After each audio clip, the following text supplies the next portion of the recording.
मूसा आलैहिस सालाम আল্লাহর কাছে বলতেছেন, মালিক এই জমিনে বর্তমান দুনিয়ার সবচেয়ে বড় নাফরমান কে একটু দেখাইবানি। আল্লাহ বলতেছেন, মূসা তিন রাস্তার মুখে যায় দাঁড়াও। দাঁড়াইলেন, দেখেন একটা মানুষ কোলের মধ্যে বাচ্চা নিয়া জঙ্গলের দিকে পাহাড়ের দিকে রওনা দেয়। দেখেই চলে আসলেন, চিনে ফেললেন এই লোকটা হলো বর্তমান জমানার সবচেয়ে বড় নাফরমান। বিকাল বেলা আল্লাহর পয়গম্বর জানতে চান, মালিক নাফরমান তো দেখলাম, দুনিয়ার সবচেয়ে বড় ওলি কে একটু দেখাইবানি। আল্লাহ বলেন, যেখানে সকালে দাঁড়াইছো ওই জায়গায় যে দাঁড়াও। বিকাল বেলা তিনি ওখানে যায় দাঁড়ালেন, দেখেন পাহাড় থেকে ওই লোকটাই আবার বাচ্চা কোলে নিয়ে ফিরতেছে। মূসা নবী কয়, মালিক কিছুই তো বুঝি নাই, সকালবেলা যেই মানুষটা ছিল সবচেয়ে বড় নাফরমান, সবচেয়ে বড় গুনাহগার, বিকাল বেলা কেমন করে সে সবচেয়ে বড় ওলি হয়ে গেল। আল্লাহ আমি তো কিছুই বুঝলাম না, তোমার কুদরত বোঝা বড় দায়, বোঝা বড় মুশকিল। আল্লাহ কি হয়েছে একটু বলবানি। এবার আল্লাহ বলতেছেন, মূসা তাহলে শোনো, আমার বান্দা বাচ্চারে কোলে নিয়ে জঙ্গলের দিকে রওনা দিছে তওবার নিয়তে। তওবার নিয়তে বসতি চাইরা, মানুষের এলাকা চাইরা, নির্জন নির্জন জঙ্গলে পাহাড়ের দিকে রওনা দেয়।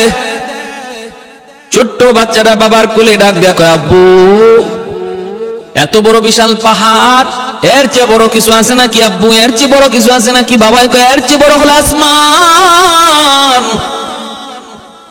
আব্বু এর চেয়ে বড় কিছু আছে নাকি? বলে আছে বাবা, এর চেয়ে বড় হলো তোমার বাবার গুনাহ, তোমার বাবার গুনাহ।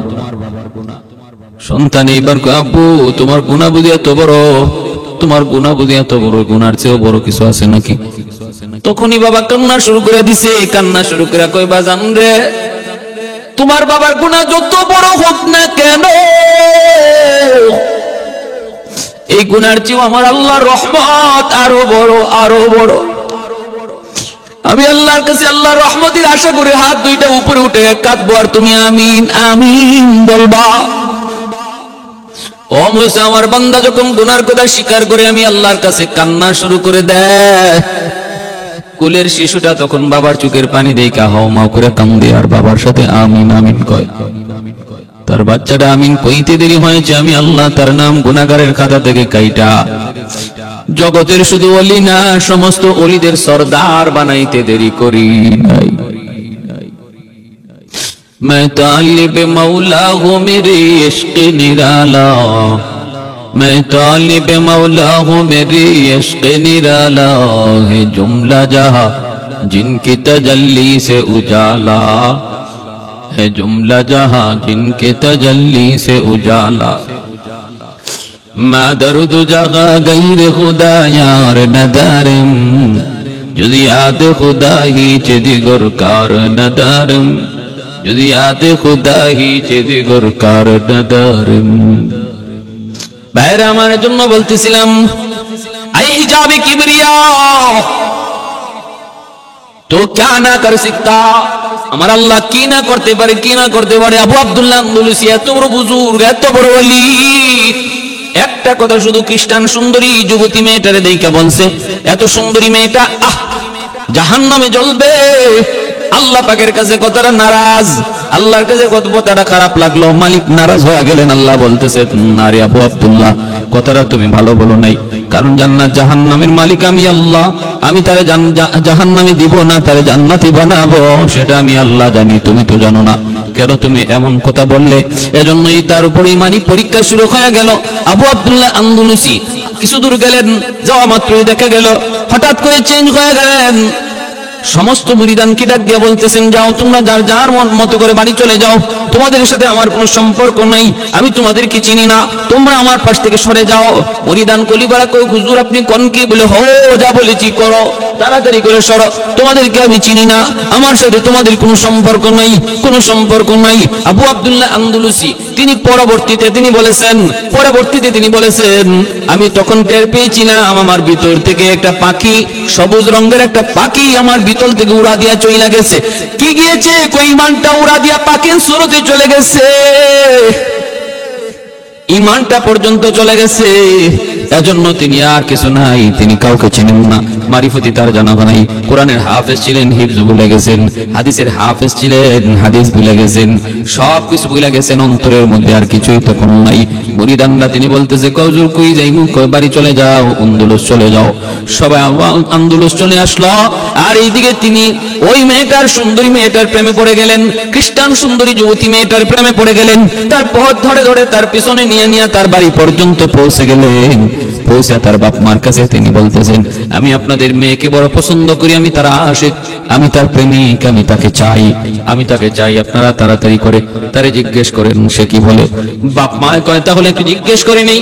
মেয়েটারে ডাক দিয়া বলতেছে, মানে তোমার একজন প্রেমিক, তোমার একজন প্রেমিক এসেছে পাগল হইয়া, তোমাকে চায়, তোমাকে চায়। ওই খ্রিস্টান সুন্দরী যুবতী মেয়েটা এসে বলতেছে, তুমি যদি আমার আশিক হয়ে থাকো, পাগল হয়ে থাকো, তাহলে কয়েকটা শর্ত আমার মানতে হবে। এক নাম্বার শর্ত হলো তোমার দাড়ি ফালাইয়া দিতে হবে, দাড়ি ফালাইয়া দিতে হবে। নাউজুবিল্লাহি মিন যালিক। ইনি এটাতেও রাজি হয়ে গেছেন, কোনো অসুবিধা নাই, কোনো অসুবিধা নাই। সাথে সাথে দাড়িটা ফালাইতে রাজি, দাড়ি ফালাইয়া দিলেন। তারপরে বলতেছে আর কি শর্ত বলো? 2 নম্বর শর্ত হলো তোমাকে মদ খাওয়া লাগবে, মদ। কয় ঠিক আছে, অসুবিধা নাই। তিনি মদও খাইলেন। আর কি মানতে হবে? কয় 3 নম্বর হলো, 3 নম্বর হলো আমাকে যদি পাইতে হয় 10 বছর টাইম লাগবে, 10 বছর। এই 10 বছর তুমি আমার শুয়োর চড়াইবা, এই শুয়োরগুলি তুমি চড়াইবা পাহাড়ের মধ্যে। তিনি এই 10 বছর মেয়াদ, 10 বছর পরে তিনি পাইবেন। এইদিকে এরা খালি করেন আর সুন্দরী মেয়েটা গির্জায় আসা যাওয়া করে। তিনি ওই পাহাড় থেকে এই সুন্দরীকে শুধু এক নজর দেখেন, এতেই তার মনে শান্তি জাগে, শান্তি জাগে। ভাইরা বন্ধুরা, কত বড় ইমানি পরীক্ষা পরে চলে আসলো। আল্লাহ কি করতে না পারে। এইদিকে মুরিদান সবাই যখন দেশে গেল, আন্দোলন গেল, মানুষেরা কয় হুজুর কই? কয় হুজুরের কথা কয় না, হুজুরে হারায় ফেলছি, হুজুর তো চেঞ্জ হয়ে গেছে, হুজুর তো আমাদেরকে চিনেন না, আমাদেরকে বিদায় করে দিছেন। ও ভাইরা বন্ধুরা, এইদিকে দেখা যায় সবাই কান্নাকাটি শুরু করে দিল, কান্নাকাটি শুরু করে দিল। কয় তাড়াতাড়ি করে চলো আমরা পীর সাহেবের কাছে যাই, আমাদের পীর সাহেবের কাছে যাই। খুঁজতে খুঁজতে তারা চলে আসলো। আয়েশা দেখে পাহাড়ের উপরে আবু আব্দুল্লাহ আন্দলুসি শুয়োর রাখালি করেন, মুখে দাড়ি নাই। হাই হাই সুরত বুঝিয়ে মন হয়ে গেল। মুরিদান নিচ থেকে ডাক দিয়ে, হুজুর আপনি একটু নামিন, নামিন, আমাদেরকে আপনি কোরআন শোনান, হাদিস শোনান, আমাদেরকে আপনি মারিফতের বয়ান শোনান। আবু আব্দুল্লাহ আন্দলুসি কয় আমার কিছুই মনে নাই, কিছুই মনে নাই, তোমরা তাড়াতাড়ি করে চলে যাও, আমার কিছু মনে নাই, তাড়াতাড়ি করে চলে যাও। এইদিকে মুরিদান যারা, তারাও তো বহুত বড় বুজুর্গ, বহুত বড় আল্লাহওয়ালা। সবাই তখন ওযু করে 2 রাকাত নামাজ পড়লো আর বললো আমরা আল্লাহর কাছে চাও। ঘটনা কি হয়েছে আমরাও তো কিছু জানি না, মালিকের কাছে চাও, মালিকের কাছে কান্দো। পাহাড়ের নিচে মুরিদান 2 রাকাত নামাজ পড়ে এমন কান্না শুরু করেছে মালিকের দরবারে, আমার আল্লাহ সব সইতে পারে, কিন্তু যখন আল্লাহর সামনে আল্লাহর কুদরতি নজরে চোখের পানি জড়ো বান্দায় ডাক দেয়, এই চোখের পানিটা আল্লাহ সইতে পারে না। গুনাহগার যত বড় গুনাহগার হোক না কেন রে বান্দা, যদি চোখের পানিটা জড়ায় তুমি আল্লাহরে আল্লাহ কয়ে ডাক দিতে পারো, একবার যদি আল্লাহকে আল্লাহ কয়ে ডাক দিতে পারো, 70 বছরের গুনাহগার মূর্তির সামনে বসে বসে শুধু ইয়া সানামু, ইয়া সানামু, ইয়া সানামু করছে। একদিন জবান দিয়া কয় ইয়া সামাদু, সাথে সাথে আল্লাহ জবাব দিয়া দিছে, জবাব দিয়া দিছে। এজন্য চোখের পানি 0 থেকে হিরো বানায় দেয়। লাইসা শাইউন আহাব্বু ইলাল্লাহি মিন কাতরাতাইন, কাতরাতু দুমুইন মিন খাশিয়াতিল্লাহ ওয়া কাতরাতু দামিন ইহরাকু ফি সাবিলিল্লাহ। আল্লাহর নবী বলেন 2টা ফোঁটা আল্লাহর কাছে বড় দামি, বড় দামি। একটা ফোঁটা হলো রক্তের ফোঁটা, যেটা আল্লাহর রাস্তায় জিহাদ করে মুজাহিদের রক্তের ফোঁটা। আর একটা ফোঁটা হলো চোখের পানির ফোঁটা, চোখের পানির ফোঁটা। এটা আল্লাহর কাছে বড় দামি, বড় দামি। এর যুবক ও আল্লাহর বান্দি, আল্লাহর বান্দা, বিপদে পড়েছো, হতাশ না, নিরাশ না, কারো কাছে যাওয়া লাগবে না। সমস্যায় পড়ে গেছো, কারো কাছে যাওয়া লাগবে না, তদবির করা লাগবে না। গভীর রাতে উইটা চোখের পানিটা যায় নামাজে ফেলাইতে পারো কিনা দেখো, গভীর রাতে উইটা চোখের পানিটা ঝরাইতে পারো কিনা দেখো। কারণ শেষ রাত আল্লাহ পাকের খাস দরবার খুলে যায়, আমার আল্লাহর খাস দরবার খুলে যায়। ওই সময় চোখের পানিটা ফেলে আল্লাহর কাছে চাইতে পারো কিনা দেখো। এমন কোন সমস্যা নাই যা আল্লাহ পাক সমাধান করতে পারে না। আবু আব্দুল্লাহ আন্দলুসির অবস্থা দেখে মুরিদান কান্না শুরু করে দিল, চোখের পানি ঝরায় একদম বন্যা করে ফেলতেছে। আল্লাহ পাক রব্বুল আলামিনের দয়ার সাগরে ঢেউ খেলে উঠল। রব্বুল আলামিন সাথে সাথে মুরিদানদের কথায় আল্লাহ খুশি হইয়া তাদের চোখের পানির দিকে তাকাইয়া আল্লাহ পাক রব্বুল আলামিন পেশাবের অন্তরের মধ্যে আবার আল্লাহ পাক ঈমানের নূর আল্লাহ বরদান করলেন। যেই মাত্র ঈমানের নূরটা তার অন্তরের ভিতরে ঢুকলো, সাথে সাথে তিনি দ্রুত বেগে নিচে নেমে আসলেন। আয়েশা বলতেছেন, বাবারা তাড়াতাড়ি করে আমারে তোমরা তওবা করাও, আমি তো সব ভুল পথে চলছিলাম, আমি তো ভ্রান্ত হয়ে গেছিলাম, আমি তো হালাক হয়ে গেছিলাম, আমাকে তোমরা তওবা করাও। কান্না আর কান্না, এইবার উস্তাদও কান্দে, ছাত্ররাও কান্দে। ভাইরা বন্ধু, আবু আব্দুল্লাহ আন্দলুসি মুরিদানকে সাথে নিয়ে এবার তিনি আন্দোলন চলে আসলেন। রে ভাই, এইদিকে মেয়েটা যখন গির্জা আসলে দেখে তার প্রেমিক নাই, খোঁজ খবর নিতে চাইলো, জানতে পারলো তার প্রেমিক তো চলে গেছে আন্দোলন। এইবার মেয়েটা পড়ে গেছে ওনার প্রেমে, মেয়েটা পড়ে গেছে ওনার প্রেমে। কয় আমিও যাবো, বাপ মার কাছে যায়, কয় মা আমার প্রেমিক তো চলে গেছে আন্দোলন, আমিও তার সন্ধানে আন্দোলন চলে যাব। মাগো হয়তো আসবো না, আর হয়তো আসা হবে না, আমি তার পাগল হয়ে গেছি। এইবার মেয়েটা যুবতী মেয়েটা সে আন্দোলন চলে আসলো, খানকার ভিতরে ঢুকতে চায়, কেউ তারে ঢুকতে দেয় না। মানুষজনকে বয় আমারে ঢুকতে দাও, মানুষজন কেউ ঢুকতে দেয় না। কয় পেশাবের কাছে তুমি কেমন করে যাবে? কোন নারী যাওয়ার কোন অনুমতি নাই। আল্লাহর ওলির কাছে সংবাদ পাঠানো হলো। আল্লাহর ওলি বলেন, যা বলো আমার দেখা করার টাইম নাই, আমি পারবো না, তারে আমি চিনি না, যায় বলো। এরা ছিল আমার ভ্রান্ত জীবনের একটা ঘটনা, এটা আমার জীবনের অ্যাক্সিডেন্ট, আমি সেই অ্যাক্সিডেন্টের কথা আর ইয়াদ রাখতে চাই না। ওই সুন্দরী নারী খবর পাঠিয়ে দিল, যে বলো আমি কালেমা পড়ে মুসলমান হয়েছি, আর যতক্ষণ পর্যন্ত আমি উনাকে না পাবো আমি খানকা ছেড়ে আর কোথাও যাব না। ভাইরা বন্ধুরা, দেখেন আল্লাহ কি না করতে পারে, আল্লাহ কি না করতে পারে। মুহূর্তের ভিতরে কি ছিল, মুহূর্তের ভিতরে কে কার পাগল ছিল, এখন কে কার পাগল হয়ে গেল। আগে কে কার পাগল ছিল, এখন কে কার পাগল হয়ে গেল। করছেন কে? বলে আল্লাহ। আল্লাহ পাক রব্বুল আলামিন অন্তরের মালিক। এজন্য বলি আল্লাহর গোলাম, আল্লাহর বান্দী নিরাশ হয়ে না, যত বড় গুনাহগার হই না কেন, আমি যদি বলি হায় রে আমি বহুত বড় গুনাহগার, মনে হয় আল্লাহ আমাকে মাফ করবে না। এ ভাইরা, করাচির হযরত হাকিম আক্তার সাহেব রাহিমাহুল্লাহ তিনি বলেন, একটা মানুষ সারা জীবন যত গুনাহ করছে, এর চেয়েও সারা জীবনের সমস্ত গুনাহর চেয়েও এই কথাটা এর চেয়ে আরো বড় গুনাহ। আল্লাহ আমাকে মনে হয় মাফ করবে না, যত বড় গুনাহগার আমি। এই কথাটা কোয়া আল্লাহর সাথে বিয়াদবি। কারণ একজন আমার গুনাহ যত বেশি হোক না কেন, আমার গুনাহ যত বেশি হোক না কেন, সাগরের পানি, নদীর পানি, শহরের সমস্ত ময়লা নদীতে পড়ে, এক ঢেউয়ে সব ময়লা পাক বানিয়ে দেয়। আল্লাহর রহমতের দরিয়া এর চেয়ে হাজার গুণ বড়। তাম পৃথিবীর সমস্ত মানুষের গুনাহ যদি রহমতের সাগরে পড়ে, আল্লাহর রহমতের একটা ঢেউ বাড়ি দিয়ে সবগুলা নাপাকে পাক বানিয়ে দিবে। কারণ আল্লাহর রহমতের সাগর আর দরিয়া হাজার গুণ বড়। দুনিয়ার তুচ্ছ থেকে ছোট্ট একটা নদী যদি এতটা ক্ষমতা রাখে, আল্লাহর রহমতের সাগরে কতটা শক্তি আর কতটা ক্ষমতা রয়েছে। শরাব পান করার জন্য যাইতেছেন এই বিশির হাফিজ রহমাতুল্লাহ, হঠাৎ করে দেখতে পেলেন রাস্তার মধ্যে একটা কাগজটা তিনি উঠে দেখেন, কাগজে বিসমিল্লাহির রহমানির রহিম লেখা। বিসমিল্লাহির রহমানির রহিম এই নামটা, এই বিসমিল্লাহটা লেখা।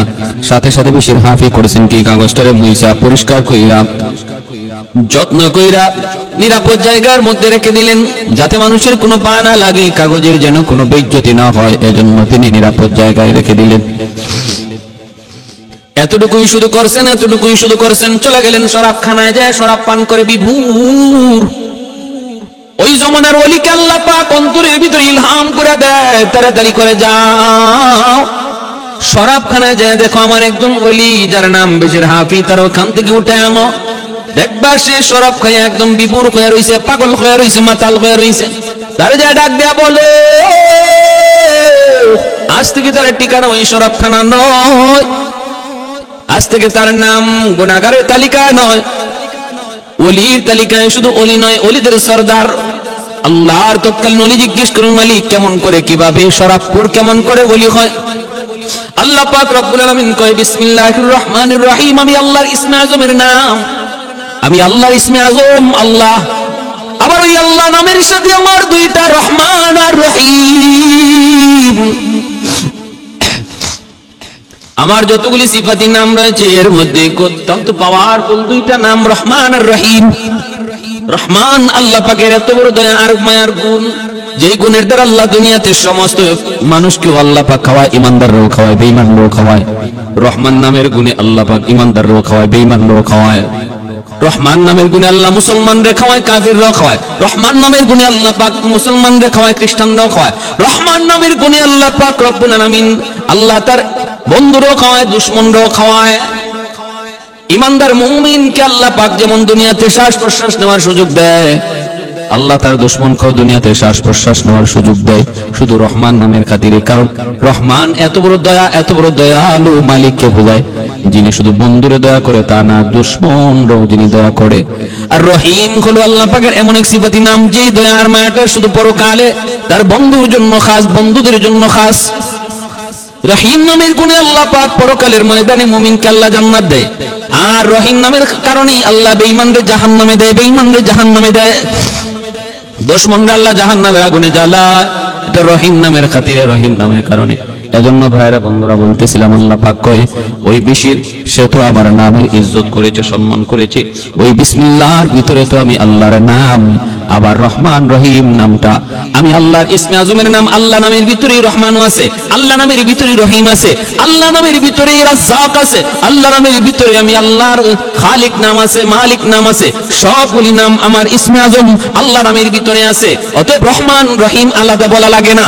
তারপর আমি আল্লাহ রহমান আর রহিম নাম বিসমিল্লাহর ভিতরে আলাদাভাবে উল্লেখ করলাম, শুধু এতটুকু বোঝানোর জন্য, বান্দা কখনো তুমি নিরাশ হইও না, কখনো তুমি নিরাশ হইও না। যত বড় গুনাহগার হও না কেন, আমি আল্লাহর গুসার চেয়ে আমার রহমত প্রাধান্য পায়, আমি আল্লাহর গুসার চেয়ে আমার রহম প্রাধান্য পায়। আমার গুসা পিছনে থাকে, আমার রহমতের দয়ার সামনে থাকে। সুবহানাল্লাহ। আমার রহমতের দয়ার সামনে থাকে, গুসা পিছনে থাকে। গুসা কখনো আমার রহম, আমার মায়ার আগে যাইতে পারে না। সাবাকাত রাহমাতি আলা গাদাবি। আল্লাহ পাক রব্বুল আলামিন হাদিসে কুদসিতে আল্লাহ বলেন, আমার রহমত গজবের উপরে সর্বদা প্রাধান্য পায়। ভাইরা বন্ধুরা, এজন্যই তো যেই পরিমাণ গুনাহ জমিনে মানুষ করে, আল্লাহ পাকের গজব প্রতিটা মুহূর্তে গজব আসে মানুষকে ধ্বংস করার জন্য। গুনাহ গজবটাই না আনে, গুনাহ গজবটাই না আনে, কিন্তু যখনই গজব আসতে চায় তখনই রহমত গজব আর বান্দার মাঝখানে চলে আয়। রহমত গজব আর বান্দার মাঝখানে চলে আয়, আর গজব পায় না। ভাইরা বন্ধুরা, নতুবা যেই হারে গুনাহ হয় এই হারে কিন্তু গজব আসে না। মাঝে মাঝে আল্লাহ পাক কিছু আযাব গজব দেয়, নতুবা যেই পরিমাণ গুনাহ হয় এই পরিমাণে গজব আসে না। আসার কথা আসে না কেন? আল্লাহর রহমত আগে বেড়ে যায়, আল্লাহর রহমত আগে বেড়ে যায়। ভাইরা বন্ধুরা, জন্ম বিশির হাফিকে যে বলো, আল্লাহর ওলি ডাক দিয়ে কয়, রে বিশির আয়, আজ থেকে আর ওই সরবখানায় তোমার ঠিকানা নয়, আজ থেকে তোমার পরিচয় গুনাহগার নয়, তোমার পরিচয় হলো ওলি। শুধু ওলি নয়, দুনিয়ার সকল ওলিদের ওলি। কেমনে হলো? কয় শুধু আল্লাহ নামের, আল্লাহর কালামের একটা আয়াতের ইজ্জত সম্মান করার খাতিরে, আল্লাহ পাকের ইসমে আজমের জাতি নাম, আল্লাহর সিফাতি নাম, এর প্রতি সম্মান ইজ্জত দেখানোর খাতিরে এগুলারে তুমি আল্লাহ নামে পাক করছো। আল্লাহ তোমার পুরো কল্পটারে পাক বানায় দিয়েছে, পাক বানায় দিয়েছে। আল্লাহ নামটা, আল্লাহ নামটারে তুমি পরিষ্কার করছো, আল্লাহ তোমার দেহটারে পরিষ্কার বানায় দিয়েছে। क्या ना कर सकता है, क्या ना कर सकता है। হে আল্লাহর বান্দা, কিসের উপরে তুমি নিরাশ হয়ে বসে রইছো? কিসের উপরে নিরাশ হয়ে বসে? জুনাইদ বাগদাদি 3 নম্বর আল্লাহর আরেকজন বলি, জুনাইদ বাগদাদি রহমাতুল্লাহি আলাইহি বহুত বড় কুস্তিগীর। বাগদাদে এত বড় কুস্তিগীর আর কেউ নাই, ওনার সাথে কেউ পারে না, এত বড় কুস্তিগীর। অসংখ্য অগণিত পুরস্কার বা জুনাইদ ঘরের ভিতরে জমা করেছে। 1 নম্বর পুরস্কার, কেউ ওনার সামনে কুস্তিতে টিকতে পারে না। চতুর্দিকে ওনার কুস্তির সুনাম, উনি বহুত বড় পাহলওয়ান। এই হলো জুনাইদ বাগদাদির প্রথম জীবনের পরিচয়। প্রথম জীবনের পরিচয় হলো তিনি বহুত বড় কুস্তিগীর। আল্লাহর ওলি কি জিনিস উনি জানেও না, বুঝেও না। উলায়াত কাকে বলে জানে না। কেমনে তিনি এত বড় ওলি হলেন? ভাইরা বন্ধুরা, রাজ দরবারে একবার আয়োজন করা হলো কুস্তির। ওই আয়োজনের মধ্যে অনেক জায়গা থেকে অনেকজন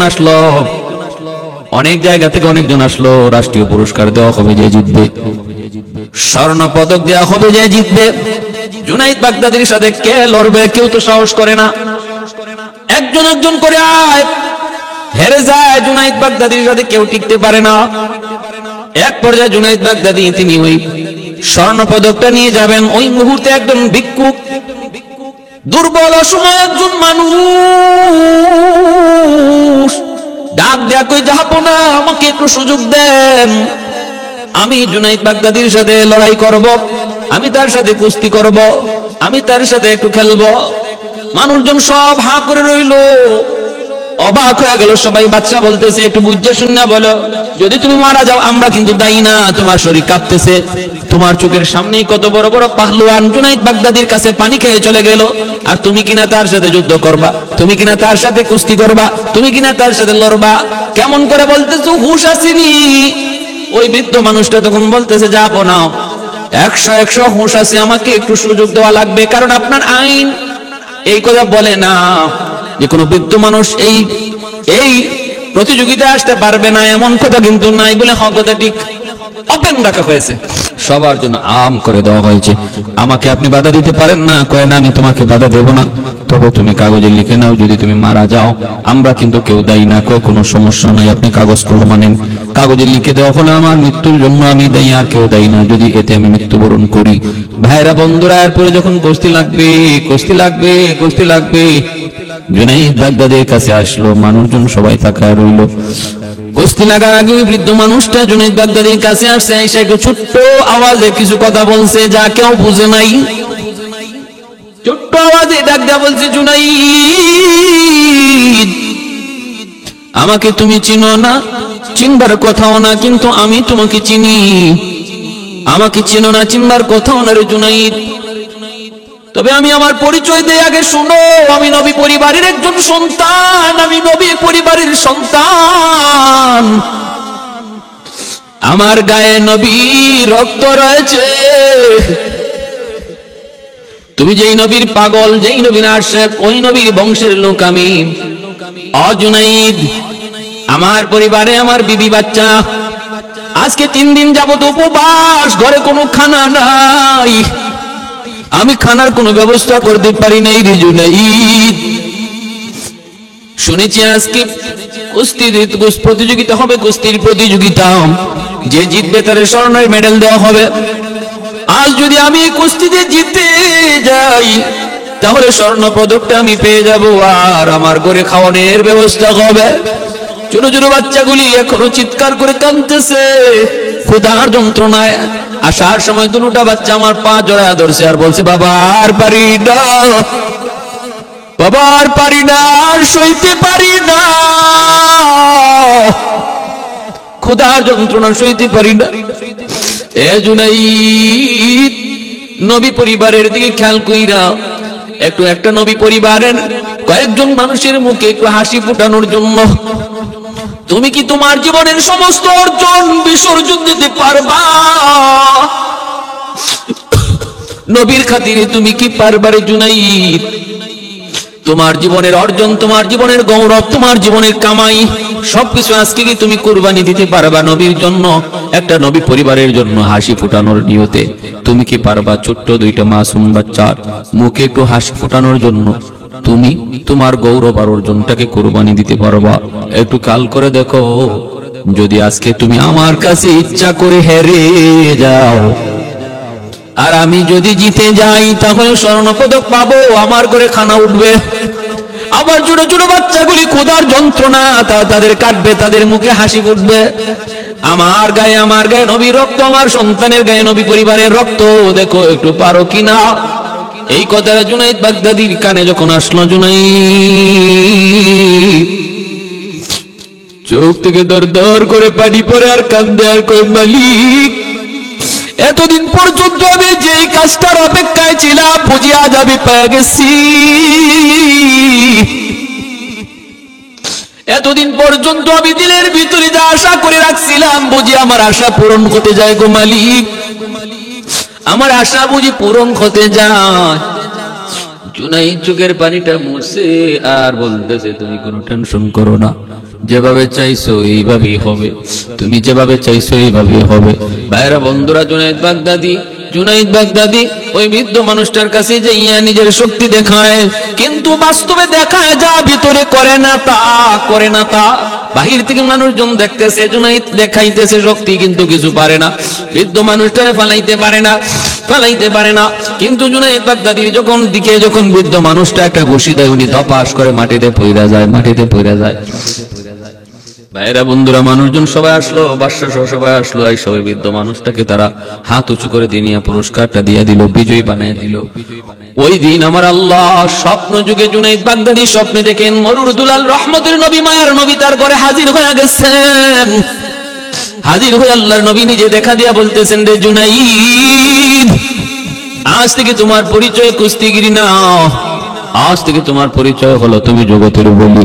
শুধু তুমি বলি না, অলিদের বলি। আজকে তুমি আমার পরিবারের, আমি নবী পরিবারের একটা ছোট্ট দুইটা মাসুম বাচ্চা, আমি নবী পরিবারের কিছু মানুষের মুখে হাসি ফুটানোর জন্য তুমি তোমার জীবনের সব গৌরব কোরবানি দিয়া আমি নবীরে তুমি খুশি করে নিছো। রে জুনাইদ, আল্লাহ তোমার উপর খুশি হইয়া তোমার জগতের অলিদের সরদার আল্লাহ বানাই দিছে, অলিদের সরদার বানাই দিছে। আমার ভাইরা, এরপর থেকে জুনাইদ বাগদাদি এতটা বিনয়ী, এতটা নম্র হয়ে গেছেন। কখনো তিনি কথা বুঝাইতেন না যে তিনি বহুত বড় কিছু হয়ে গেছেন। এজন্যই তো জুনাইদ বাগদাদি তিনি স্বপ্ন যুগে একদিন দেখতে পেলেন একজন মানুষ জাহান্নামী চেহারার জুনাইদ বাগদাদির সামনে আইসা কাঁদতেছে। তিনি বলতেছেন, কে গো তুমি, কি তোমার পরিচয়? লোকটা বলতেছে, হুজুর, আমি আপনার গ্রামেরই একজন মানুষ। আজ অনেকদিন হয় আমার মৃত্যু হয়েছে, গুনার কারণে কবরের ভিতরে আমি আযাব ভুগতেছি। কঠিন থেকে কঠিন আযাবের মধ্যে আমি আছি। কিন্তু হুজুর জানেননি, আমার দুনিয়াতে কোনো আওলাদ নাই, আছে শুধু একটা মেয়ে। আমার ওই মেয়েটা আজ পর্যন্ত আমার জন্য আল্লাহর কাছে কিছু চায় নাই, দান সদকা করে নাই, আমার কথা একবারের জন্য ইয়াদ করে নাই। এ আল্লাহর গোলাম, বা সন্তানরা দিন শিখায় যাও, নতুবা তোমার সন্তান মৃত্যুর পর তোমার কথা ইয়াদ করবে না, তোমার নাম নিবে না। হাত উঠে আল্লাহর কাছে বলবে না, মালিক আমার আব্বারে মাফ করে দাও, আল্লাহ আমার আম্মারে মাফ করে দাও, এমন কথা বলবে না যদি দিন না শিখাও। যদি তুমি তার কোরআন না শিখাও, কলেজে পড়াও, কিন্তু শিশুকালে তার মাদ্রাসায় পড়াও। ডাক্তার বানাও, কিন্তু শিশুকালে মাদ্রাসায় পড়াও। রে আল্লাহর গোলাম, 5টা বছর নুরানি মাদ্রাসায় পড়া নাও, তাহলে ছেলেটা কলেজে গেল, ডাক্তার হলো, ইঞ্জিনিয়ার হলো, সে নামাজি হবে, দিনদার হবে। মার কথা, বাবার কথা ইয়াদ করে দোয়া করবে, রব্বির হামহুমা কামা রাব্বায়ানি সগীরা। আল্লাহ আমার আব্বারে মাফ করো, আল্লাহ আমার আম্মারে মাফ করো। 5টা বছর নুরানি মাদ্রাসায় পড়াইলে তোমার ছেলে ইয়াসিন মুখস্থ করবে, সূরা ওয়াকিয়া মুখস্থ করবে, জানাজার নামাজ পড়ানো শিখবে, বাবার জানাজা পড়াইতে পারবে, মার জানাজা পড়াইতে পারবে, সহিহ শুদ্ধ করে কোরআন তিলাওয়াত শিখবে। এ বাপ মার জিম্মাদারি আদায় হবে। আর যদি শিশুকালে তাহলে দিন না শিখাও, যত বড় ডাক্তার হোক, যত বড় ইঞ্জিনিয়ার হোক, বাপ মার জন্য ইয়াদ করবে না, বাপ মার কথা ইয়াদ করবে না, বরং ঝামেলা মনে করে বৃদ্ধাশ্রমে দিয়ে দিবে। আজও পর্যন্ত কোন বৃদ্ধাশ্রমে আলেম, হাফেজ, মুফতি সাহেবের বাপ মা পাওয়া যায় না। পাওয়া গেলে গেছে বড় বড় ইঞ্জিনিয়ার, বড় বড় ডাক্তার, বড় বড় প্রফেসরের বাপ মা। মানলে মানেন, না মানলে নাই, খোঁজ নিয়ে দেখেন। এক মা তো সন্তানের কাছে চিঠি লিখছিল বৃদ্ধাশ্রমে বইয়া, বাবা আমার জীবনের পরিণতির জন্য আমি নিজে দায়ী, তোমারে আমি মাদ্রাসায় পড়াই নাই, এজন্য আমি নিজেই দায়ী আজ আমার এই পরিণতির জন্য। যদি মাদ্রাসায় পড়াইতাম, আলেম হইতা, তাহলে আমি মাকে আজ বৃদ্ধাশ্রমে থাকতে হতো না। কারণ হলো আমি আজ 3 মাস 6 মাস হয়ে যায় বৃদ্ধাশ্রমে। আমি ডাক্তারের বাপ মা দেখেছি, এই বৃদ্ধাশ্রমে ইঞ্জিনিয়ারের বাপ মা দেখেছি, এই বৃদ্ধাশ্রমে শিল্পপতির বাপ মা দেখেছি, কিন্তু আমি কোন আলেমের বাপ মাকে বৃদ্ধাশ্রমে দেখি নাই। এজন্য বাবা, আমার পরিণতির জন্য আমি দায়ী। তোমাকে একটা উপদেশ দেই, তুমিও যেন আমার মতোই পরিণতি ভোগ করতে না হয়। তোমার সন্তানটারে অন্তত মাদ্রাসায় পড়ায়ো, তোমার সন্তানটারে অন্তত হাফেজে কোরআন বানায়ো, তোমার সন্তানটারে অন্তত কোরআন শেখায়ো। যদি না করে আমাদের মতো ভুল করো, তাহলে লিখে রাখো কপালে, তাই লিখে রাখো, আমাদের যা হচ্ছে তোমার ঠিকানাও শেষ বয়সে বৃদ্ধাশ্রম হবে। প্যারে হাজির, এজন্য বলি জুনাইদ বাগদাদি স্বপ্নে দেখতেছেন লোকটা কান্দে আর বলতেছে, হুজুর আমার একটা মেয়ে আছে, আমার এই মেয়েটা আজও পর্যন্ত আমার জন্য আল্লাহর কাছে কোনো দোয়া করে নেই। যদি একটু আপনি তারে বলতেন, আমার আল্লাহ জানাইছেন সে যদি আমার জন্য দোয়া করে আল্লাহ পাক আমার কবরের আযাব মাফ করে দিবে। কারণ বাপ মার জন্য সন্তানের দোয়া যেমন কবুল, সন্তানের জন্য বাপ মার দোয়া তেমন কবুল। মনে রাখবেন, মা বাবা যদি সন্তানের জন্য দোয়া করে কবুল, সন্তানও যদি বাপ মার জন্য দোয়া করে এই দোয়া আল্লাহর কাছে কবুল। এজন্য সন্তান জানাজার নামাজ পড়াবে, এটা আল্লাহর কাছে আগে কবুল হবে। সন্তান বাপ মার জন্য দোয়া করবে, আল্লাহর কাছে আগে কবুল হবে।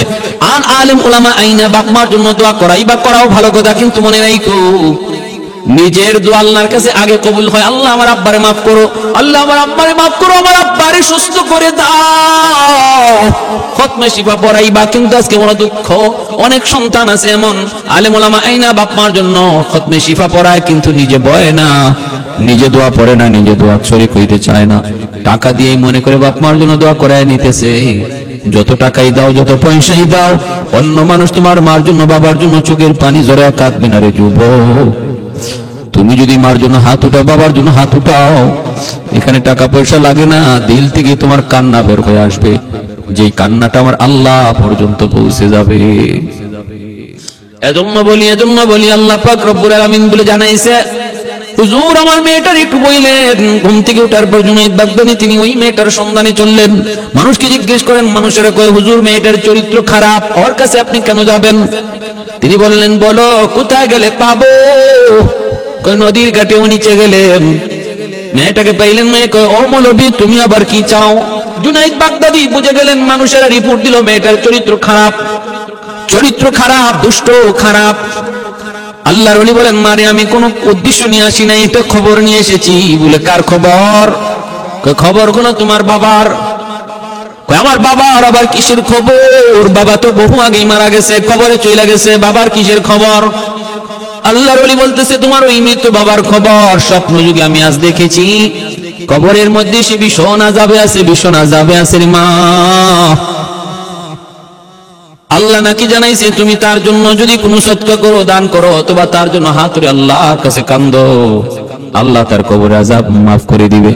এই সংবাদটা আমার কাছে দিছে, আমি যেন তোমারে বুঝায় কই, তোমারে যেন সংবাদটা পৌঁছায় দিই। মারি বাবারে বাঁচানোর জন্য একটু আল্লাহর কাছে হাত উঠাও, আল্লাহর কাছে হাত উঠাও, একটু কান্না করো। গুনাহ করতে করতে মেয়েটার দিল শক্ত হয়েছে, দিল শক্ত হয়ে গেছে। এজন্য মৃত বাবার খবর শোনার পরেও দিল নরম হয় না। নবী বলেন, গুনাহ করতে করতে মানুষের দিল দাগ পরে শক্ত হয়ে যায়, পাথরের মতো শক্ত হয়ে যায়, তখন আর চোখ দিয়ে পানি আসে না। জান্নাতের কথা, জাহান্নামের কথা, বাপ মার কথা, মৃত মানুষের কথা, নবীর কথা শোনার পরও কিছু মানুষ দেখবেন হা করে তাকায় রয়েছে, শুনতেছে, কিন্তু অন্তর নরম হয় না, চোখ দিয়ে পানি আসে না। আলামতটা বেশি ভালো না রে ভাই, আলামতটা ভালো না। এই সমস্ত দিল, কঠিন দিলগুলা নরম করার জন্য আল্লাহ জাহান্নামে আগুন বানায় রাখছে। যে আগুনের ভিতরে ফলানোর পর জান্নাত জাহান্নামের সবগুলি দরজা জানান আল্লাহ বন্ধ করে দিবে। ডেগের ভিতরে দেখবেন গোশত দেওয়ার পর ডেগের ঢাকনা লাগায় দেয়, কেন? তাড়াতাড়ি সিদ্ধ হওয়ার জন্য। এর জন্য বলি যুবক, চোখটারে দিলটারে নরম করো, চোখ দিয়ে পানি আনার ব্যবস্থা করো, নতুবা নসিব বড় খারাপ। চোখ দিয়ে যদি পানি না আসে, আনার ব্যবস্থা করো। যাদের চোখে পানি আয় তাদের কাছে যাও। শেষ সাইতে মার কথা ইয়াদ করে, বাবার কথা ইয়াদ করে একটু কান্না করার চেষ্টা করো, আপ্রাণ চেষ্টা করো। আল্লাহ ওয়ালাদের সোহবতে যাও, যারা আল্লাহর ভয়ে কান্দে তাদের কাছে যাও, তাদের সোহবতে যাও, নতুবা দিল নরম হবে না, চোখ দিয়ে পানি আসবে না। পানি না আসা বহুত বড় খারাপ আলামত। এর আলামত হলো দিল শক্ত হয়ে গেছে, পাথরের মতো রক্ত, গুনার কারণে। এজন্য বলি ভাইরা, মেয়েটা তো দিল শক্ত হয়ে গেছে, বাবার কথা শোনার পরও তার দিল নরম হয় না। মেয়েটা তখন ডাক দিয়ে বলতেছে, হুজুর নেন, আমি এক বষ্টি পানি দিলাম আপনারে, আমার বাপের রুহের মাগফিরাতের জন্য, আমার বাপের মাগফিরাতের জন্য এক মুষ্টি পানি দিলাম। ঢিল মারলো আল্লাহর ওলির দিকে, ঠাট্টা করে, মজাক করে। কারণ যারা গুনাহগার, যারা পাপিষ্ঠ, যারা ফাসিক, তারা আলেম উলামার কদর কি বুঝবে? তাদের দিল শক্ত হয়ে গেছে গুনার কারণে। ওরা আলেমের কদর কি বুঝবে? আল্লাহ ওয়ালাদের কদর কি বুঝবে? আল্লাহওয়ালাদের কদর কি বুঝবে, আলেমের সাথে কেমন ব্যবহার করতে হবে এটাও কেমন করে বুঝবে। দিল যাদের শক্ত গুনার কারণে আলেমের কদর ওরা বুঝে না, আলেমের কদর করতে জানেও না, কথাবার্তা কেমনে কইতে হবে তাও বুঝে না। এটা ফাসিক ফুজ্জারের আলামত, ফাসিক ফুজ্জারের আলামত। জুনাইদ বাগদাদির দিকে ঢিল মারছে, আল্লাহর ওলির সাথে সাথে একটু সরে গেলেন, পানিটা ওনার গায়ে লাগে নাই, পানিটা পড়ছে মাটিতে, বড় কষ্ট পাইলেন, দিলের ভিতরে বড় কষ্ট। হায়রে সন্তান বুঝি এমনও হয় যেই সন্তানের কারণে মা দিনকে রাত বানাইলো, বাবা রাতকে দিন বানাইলো, কত রাত বাবা না ঘুমায় কাটাইলো, কত ঈদে বাবা নিজের কাপড় না কেড়ে সন্তানকে কিনে দিল, সন্তানের আশা পূরণের জন্য, সন্তানের চাহিদা পূরণের জন্য কত বৃষ্টিতে ভিজলো, কত রোদে পড়লো। ওই বাবা আজকে বিপদের সন্তান একটু কেয়ার করে না, এমন বুঝি সন্তান হয়, এমন বুঝি সন্তান হয়। চলে গেলেন কষ্ট পাইয়া, তিনি রাতের বেলা ঘুমাইলেন, দেখেন জান্নাতি চেহারার একজন মানুষ ওনার সামনে এসে হাজির হয়ে গেছে। আল্লাহর ওলি জুনাইদ বাগদাদি বলেন, কে গো, কি তোমার পরিচয়? লোকটাকে, হুজুর আপনি আমাকে চিনেন নাই, আমি গতকালকে ওই লোক যেই লোক আপনার কাছে এসেছিলাম। হুজুর বলতেছে, কি ব্যাপার, গতকাল গেছিলে তুমি জাহান্নামে, আজকে তোমার চেহারা জান্নাতি চেহারা, এত সুন্দর, এত আলো, ঘটনা কি? কেন তোমার মেয়ে তো তোমার জন্য কোনো উপকার করে নাই? বাবা তখন বলতেছে, হুজুর আমার মেয়েটাকে আপনি খবর দেওয়ার পরে আমার মেয়েটা ঢিল মারছে, আপনার দিকে একটু পানি ছিটা মারছে, এই পানিটা আপনার গায়ে লাগে না, এই পানিটা পড়ছে যে জায়গায়, ওখানে একটা পোকা দীর্ঘদিন পানির তৃষ্ণায় ছটফট করতেছিল, ওই পোকাটার মুখে যে পানিটা পড়লো, পানিটা খাইয়া পোকার তৃষ্ণা নিবারণ হলো, জান বাঁচলো। পোকাটা আল্লাহর কাছে দোয়া করছে, মালিক যার উসিলায় পানি পাই আমার জান বাঁচলো, তুমি তারে মাফ কইরো। ওই পোকার দোয়ার উসিলায় আল্লাহ আমার কবরের আযাব মাফ করে দিছে। আহাদুন লাইসা কামিসলি সামাদুন লাইসা কাফাদলি লিমানিল মুলকু তুকুই তুসাজাওয়ার খুদাই তো খুদাওয়ান্দায়ামি নি তো খুদাওয়ান্দায়াসারি তো খুদাওয়ান্দায়ামি নি তো খুদাওয়ান্দাসামাই তো রহিমি তো করিমি তো সামিঈ তো বসীরি তো মুঈদ্দি তো মুযিল্লি তো মালিকিল আরশি বজাই বরি আজ কুরুদন ও খুফতন বরি আজ তহমতে মরদন বরি আজ বিমু উমি দি বরি আজ রঞ্জ বালাই। সুবহানাল্লাহ। তাহলে একটা পুকার দোয়ার উসিলায় আল্লাহ বাবার কবর আযাব মাফ করে দিয়েছে। জুনাইদ বাগদাদি এই কথা শুনছেন, আল্লাহ স্বপ্ন যুগে তার এই ঘটনা দেখাইছেন। আমার ভাইরা বন্ধুরা, তাহলে এবার বুঝুন ওই জুনাইদ বাগদাদি যে এত বড় ওলি হইলেন, এত বড় বুজুর্গ হইলেন, হ্যাঁ, আল্লাহ পাক তার প্রথম জীবনে কি ছিল, প্রথম জীবন ছিল কি, আর শেষ জীবনে করলেন কি, क्या ना कर सकता है ऐ हिजाबे किबरिया। এজন্য বলতেছি আমাদের নিরাশ হওয়ার কোনো সুযোগ নাই। আমরা হাইরে আমার বুঝি বাঁচার কোনো উপায় নাই, আমার বুঝি আল্লাহর ওলি হওয়ার কোনো পথ নাই, আমি আবার ওলি হইব যে গুনাহ করছি, যে অপরাধ করছি না। ভাই এই ধরনের চিন্তা ভাবনা, হাকিম আখতার সাহেব রাহমাতুল্লাহি আলাইহি তিনি বলেন, সারা জীবনের গুনাহ যদি এক পাল্লায় রাখা হয় আর এই কথাটা যদি এক পাল্লায় রাখা হয়, এই কথার গুনার পাল্লাটা ভারী হয়ে যাবে। কারণ এটা আল্লাহ পাক রব্বুল আলামিনের, আল্লাহ পাকের উপরে তার ভ্রান্ত গুমান, আল্লাহ পাকের ধারণা, আল্লাহর উপর তার ধারণাটা ভ্রান্ত, আল্লাহর উপর তার ধারণাটা ভুল, আল্লাহর উপরে তার চিন্তা চেতনা ভুল। এই কারণে আল্লাহ তার উপরে এতটা নারাজ হয়ে যায়। ভাইরা বন্ধুরা, যে পরিমাণে গুনাহ করি না কেন, এখনো সময় আছে তওবা করা, এখনো সময় আছে আল্লাহর ওলি হওয়ার। তওবা করা মাত্রই লোকটা জিরো থেকে হিরো হয়ে যায়। চোখে এক ফোঁটা পানি ফেলানো মাত্রই একটা মানুষ জিরো থেকে হিরো হয়ে যায়। আল্লাহ মুহূর্তের ভিতরে তার পিছনে সব গুনাহ খাতাকে মুছে তার আমল নামায় কোন গুনার চিহ্ন পর্যন্ত না রেখে আল্লাহ তার ওলির খাতায় নাম লিখিয়ে দেয়। আত-তাইবু মিনাজ যামবি কামান লা যামবা লা। নবী বলেন, এমন ভাবে আল্লাহ তওবা কবুল করে যেন সে গুনাহ করেই নাই, যেন সে গুনাহ করেই নাই। যুবক, হাতে ধরে বলি, পায়ে ধরে বলি, যুবক এখনো টাইম আছে। অনেক অন্যায় হয়ে গেছে জীবনে, অনেক অন্যায় হয়ে গেছে, এখনো সময় আছে, ফিরে আসো, এখনো সময় আছে, ফিরে আসো। উলামায়ে কেরামের সোহবতে আসো, ওলি আল্লাহদের কাছে যাও, ওলি আল্লাহদের সোহবতে যাও, তাদের পাশে যাও। যৌবন কালটাই হলো আল্লাহর ওলি হওয়ার বয়স, যৌবন কালটাই হলো আল্লাহর ওলি হওয়ার বয়স। যত আল্লাহর ওলি হয়েছেন সবাই যৌবনে আল্লাহর ওলি হয়েছেন। এই যৌবন কালটা যারা আল্লাহর ভয়ের সাথে কাটাইতে পারে, এই যৌবন কালে সে আল্লাহর ওলির খাতায় তার নাম লেখা হয়। প্যারে হাজিরিন, লা ওয়ারআ কাল কাফি, লা ওয়ারআ কাল কাফি। নবী বলেন, যেই বয়সে গুনাহ করার ক্ষমতা থাকে, ওই বয়সে যখন সে গুনাহ করে না, আল্লাহ তখন তার ওলির খাতায় নাম লিখিয়ে দেয়, ওলির খাতায় নাম লিখিয়ে দেয়। এজন্য উলামায়ে কেরামের সুহবতে আসো, দাওয়াত ও তাবলীগের সাথে যাও, খাঁটি আল্লাহওয়ালাদের সুহবতে যাও, খাঁটি আল্লাহওয়ালাদের সুহবতে যাও। বন্ধু নির্বাচন করো, নেককার দিনদার নামাজি মানুষকে বন্ধু বানাও, বেনামাজি থেকে দূরে থাকো, বেনামাজিকে বুঝাও, আর বন্ধু বানাও নামাজিকে, বন্ধু বানাও মুত্তাকিকে, বন্ধু বানাও দাড়িওয়ালা একজন যুবককে যার অন্তরে আল্লাহর ভয় আছে, তারে বন্ধু বানাও। দেখবা তার উসিলায় তুমিও আল্লাহর ওলি হয়ে যাবে।